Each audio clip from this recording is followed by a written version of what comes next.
Let us learn the chapter Natural Vegetation. So, what is natural vegetation? Natural vegetation refers to the plant community. Whenever this plant community grows in any region on its own, then we can call it as natural vegetation. It is made up of different kind of trees, plants, creepers and bushes. So in a way we can say all natural vegetations are forest. But all forests are not natural vegetation because there are times where a forest has been developed. So when a forest is developed by afforestation, social forestry or any other means, then it cannot be called a natural vegetation. Now there are different types of vegetation and they can broadly be classified into 5 main regions. So the 5 major vegetation regions in India are: first one is tropical evergreen forest, then it is tropical deciduous forest, tropical desert forest, littoral forest, montane forest. So these are the 5 broad classifications of vegetation types. Talking about the first one, and that is evergreen forest. Now evergreen forest, the name itself tells that these forests are always green. The reason is different trees have different timings for shedding their leaves. That is why they appear green in color. Second, they are found in heavy rainfall areas. That is the areas which receive rainfall more than 200 centimeters. India is a tropical country and we find evergreen forests in the regions which have a mean annual temperature above 22 degrees Celsius. And as it is, leaving Jammu, Kashmir and Uttarakhand regions, almost all the regions experience this temperature. The good thing about this forest is the trees are in layers, that is, they are stratified. The first one is the forest floor. Above that comes shrubs and creepers, which is referred to as understory. Then it is short structured trees, which is referred to as canopy. Then it is the tall variety of trees, which are referred to as emergents. The trees rise up to a height of more than 60 meters. And if we see the wood in these areas, the wood is mostly hardwood. They are fine grained. Fine grained means if you cut it, it will be very smooth. That's why it can be used for making furniture. Now they cannot be commercially exploited because they are in the form of tangled mass of canes, palms, bamboos, ferns and even climbers. And most of the evergreen forest is found on the mountain slopes. So we can say there is lack of means of transport. This is the reason why evergreen forest is not fully exploited. Now the main species, main varieties of trees that are found here are ebony, mahogany, rosewood. Now it is called rosewood because if you cut it, inside it has a rose color. These are some names of the trees that are found in these areas. So if I sum up the characteristics of evergreen forest, they are: first one, they are found in warm and humid areas with an annual rainfall of more than 200 centimeters. The mean annual temperature is about 22 degrees Celsius. They are well stratified layers, that is in the form of forest floor, shrubs and creepers, that is understory, short structured trees, that is canopy, and the tall variety of trees, which is referred to as emergent. The height of the tree goes more than 60 meters, and there is no definite time for the trees to shed their leaves, for flowering or even for fruition, that is to fruits to develop. The main species of wood that is found here is rosewood, mahogany, any, ebony. Now where are evergreen forests found? First thing is they are found on the western side of the Western Ghats because they are heavy rainfall areas. Then it is in the northeastern hilly areas. So these are the main regions where we find evergreen forest. Then we also find evergreen forest in Andaman and Nicobar Islands. To an extent, we can also say it is Lakshadweep Islands. Now we also have semi-evergreen forests. These are found in less rainy part of these regions. Such forests have a mixture of evergreen and moist deciduous trees. The undergrowing climbers provide an evergreen character to this forest. And the main species that are found here are cedar, hawlock, and kyle. Then we come to the deciduous forest. Now, the deciduous forests are forests which shed their leaves completely once in a year. So the entire forest will appear leafless. And this starts happening from the beginning of summer. Now the trees are aware that they have to pass through dry summer season when there is acute shortage of water.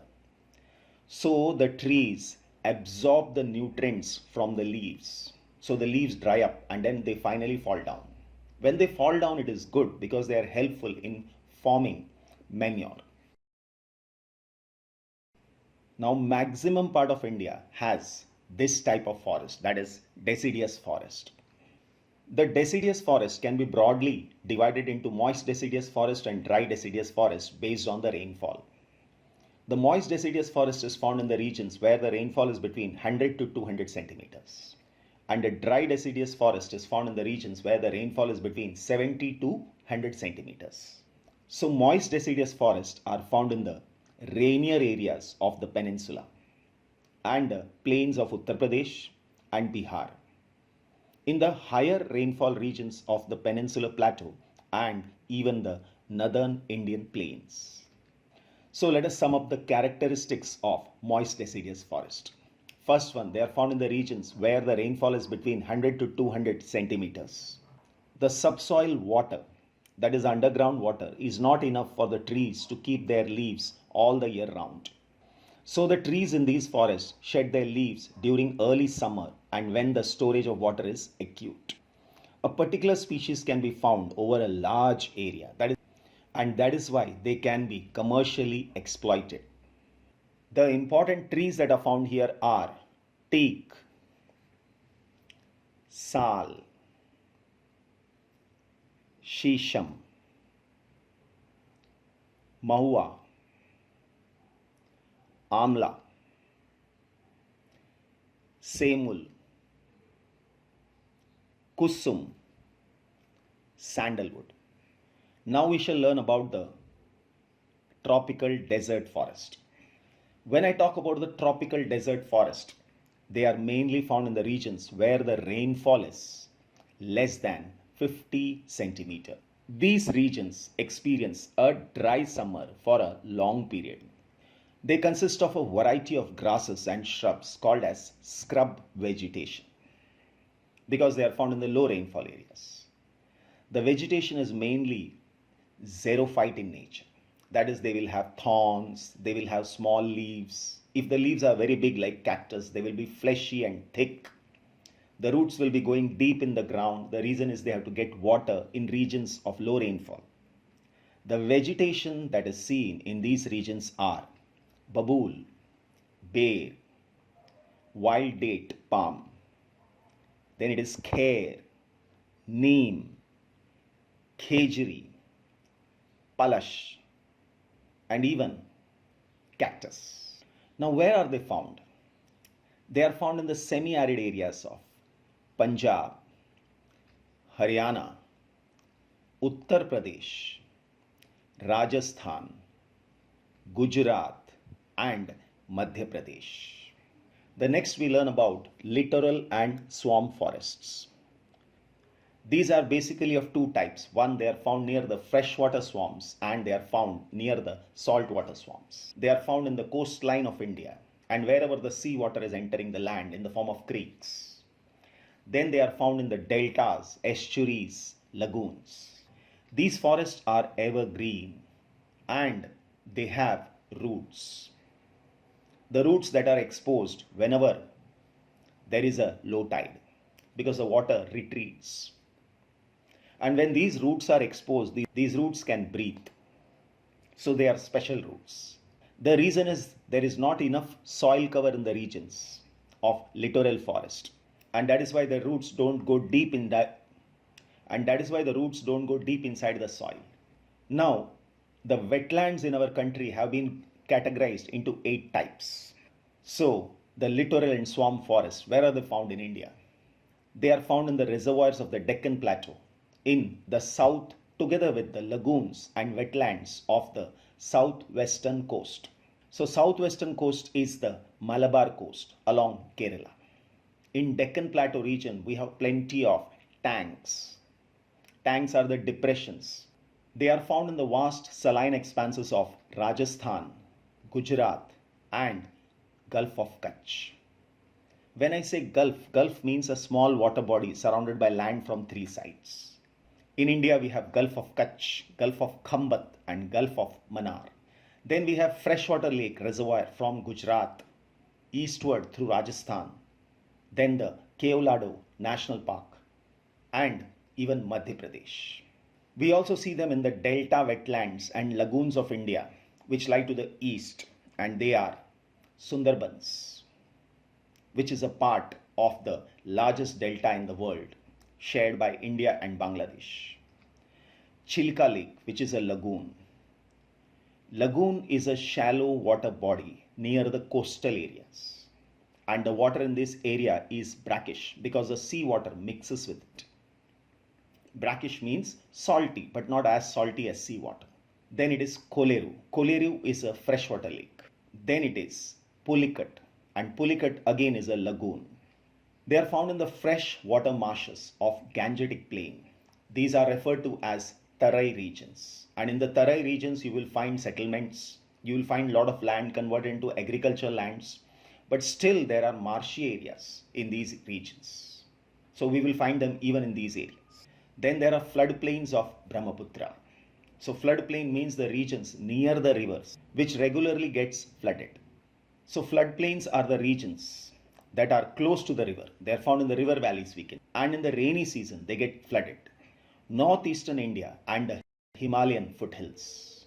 Lakes and the rivers of the mountain region of Kashmir and Ladakh. Mangrove forest and other wetlands of island areas of Andaman and Nicobar Islands. The mangroves even grow along the coast in the salt marshes. Tidal creeks, that is creeks that are subjected to high tide and low tide. Mud flats, these are generally found near the coastal areas. And estuaries. So whenever a river is flowing, it will form either delta or estuary. When I say delta, the water spreads in the form of distributaries and channels. And estuary, the river directly comes and meets the sea. So a small part of the river, which is the mouth of the river, whenever there is a high tide, the sea water enters that part of the river, and that is referred to as estuary, where the sea water and the fresh water mixes. Now in India, the mangrove forests are spread over 6,740 square kilometers, which is 7% of the world's mangrove forest. They are highly developed in Andaman and Nicobar Islands and the Sundarbans of West Bengal. Other areas of significance are Mahanadi, Godavari, Krishna. Now there are deltas formed at the mouth of the river, that is at the ending part of the river, where the river meets the sea, that is Bay of Bengal. So they have formed deltas. Even in these areas, we will find mangroves. Now these forests are also being encroached upon, and that is why they need conservation. Next comes the montane forest. The montane forest can be classified into 2 types. One is the northern mountain forest and the second one is the southern mountain forest. In case of the northern mountain forest, if you look at carefully, the type of vegetation changes with increasing height. The reason is, with increasing height, there is a fall in the temperature.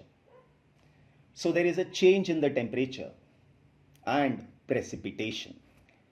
Now if we go from bottom to top in the Himalayas, at the foothills we will mainly find deciduous forests. As we go a little up, that is between 1000 to 2000, we will find wet temperate forest. Then between 1500 to 1750, we will find pine trees or the pine forest in the form of chirpine, deodhar, chinar, and the walnut. In West Bengal, in Uttarakhand and West Bengal, we also find evergreen, broadleaf trees of oak and chestnut. Then, as we go a little above, that is between 2225 to 3048 meters, we'll find blue pine and spruce. Then we go still higher, 3000 to 4000 meters, we will find alpine forest and pastures. Here, the trees that are found are silver fir, juniper, pines, birch, rhododendrons. Then, as we go still above, we will find flowers. Then it is moss and lichens. They are referred to as lichens or lichens. And this is what I am referring to, tundra vegetation. And beyond that, there is only snow. The snow line begins. The southern mountains include Western Ghat, Eastern Ghat, Vindhyas, Satpura, Maikal Range, and Nilgiris. Now, in the southern mountain forest, three distinct areas of peninsular India can be seen. One is the Western Ghat, then it is the Vindhyas, and third one is the Nilgiris. Now, when it comes to Western Ghat, they are closer to the tropics and only 1500 meters above sea level. So the vegetation is temperate type in the higher regions and subtropical on the lower regions of Western Ghat, especially in Kerala, Tamil Nadu, and Karnataka. The temperate forests are called sholas in Nilgiri, Anamalai, and even Palani hills. Some of the other trees of this forest of economic significance include magnolia, laurel, cinchona, and wattle. Now, such forests are also found in Satpura and Maikal ranges. So, this is the end of part 1. Thank you.